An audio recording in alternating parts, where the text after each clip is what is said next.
Good morning. I'm Brian Carroll, equipping pastor. This morning it is April 1st, 2020. This morning I guess I'd like to talk a little bit about a verse that's in Lamentations 3:22 and 23. It is one of my favorite verses. It says, "The steadfast love of the Lord never ceases. His mercies never come to an end. They are new every morning. Great is thy faithfulness." And right now, as we deal with some of the issues and the ramifications of the coronavirus, and as we see of the difficulties and the loss people are experiencing across the world, I think the book of Lamentations seems pretty appropriate to me.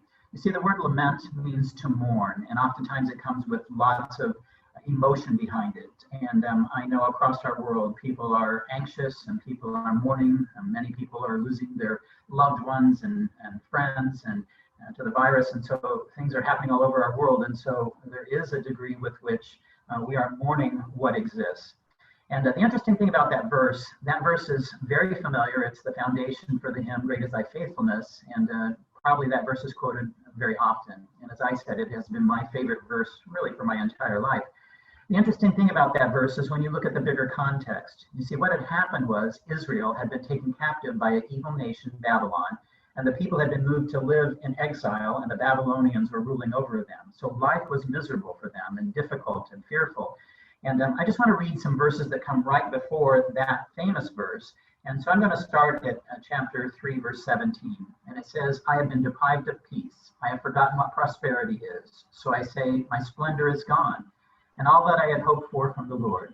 I remember my affliction and my wandering, the bitterness and the gall. I well remember them, and my soul is downcast within me. Yet this I call to mind, and therefore I have hope. The steadfast love of the Lord never ceases. His mercies never come to an end. They are new every morning. Great is thy faithfulness.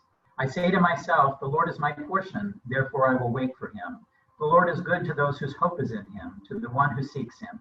It is good to wait quietly for the salvation of the Lord." And so my encouragement to you, whatever your experience is, that you might know the steadfast love of the Lord never ceases, that you might know that might be your experience, even if difficulties come. The truth is, life on earth has its joys and its times of celebration, and also it has times of hardship.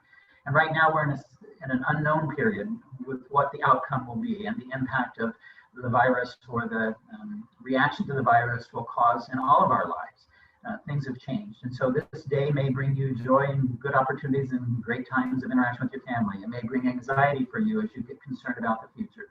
It may bring fear for you. It may bring all kinds of other things. And what I realize in this passage it's not really saying that circumstances are always good and that's why God is faithful. What it is saying is God is faithful to meet his people where they're at. And so God wants to meet you where you're at as well.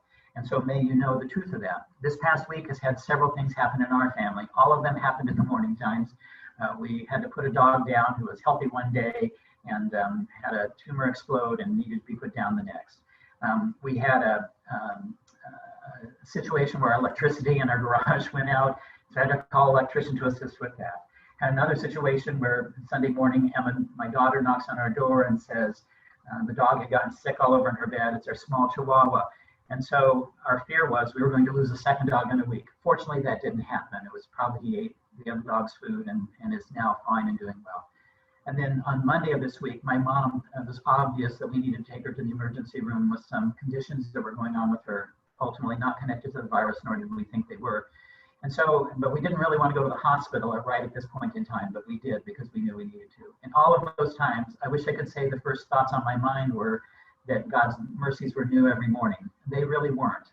I was struggling and challenged with what to do. But as I reflected back, I said, I need to really make that a choice. Difficult circumstances happen. And I realize our circumstances this week in our family are small compared to some of the very difficult circumstances that people are experiencing really all over our world. But in the midst of that, we all make a choice. We make a choice when difficulties come. Do we seek God? Do we trust his faithfulness even when we don't understand? I'm sure the Israelites didn't understand their situation and their condition. And so my encouragement to you, that you might indeed know the reality of that verse, I'm going to read it one more time for you. But the steadfast love of the Lord never ceases. His mercies never come to an end. They are new every morning. Great is thy faithfulness. May you know and experience and think upon the great faithfulness of God. Even if your life has difficulties and challenges today, and may His grace and peace really permeate your heart. Blessings to all of you.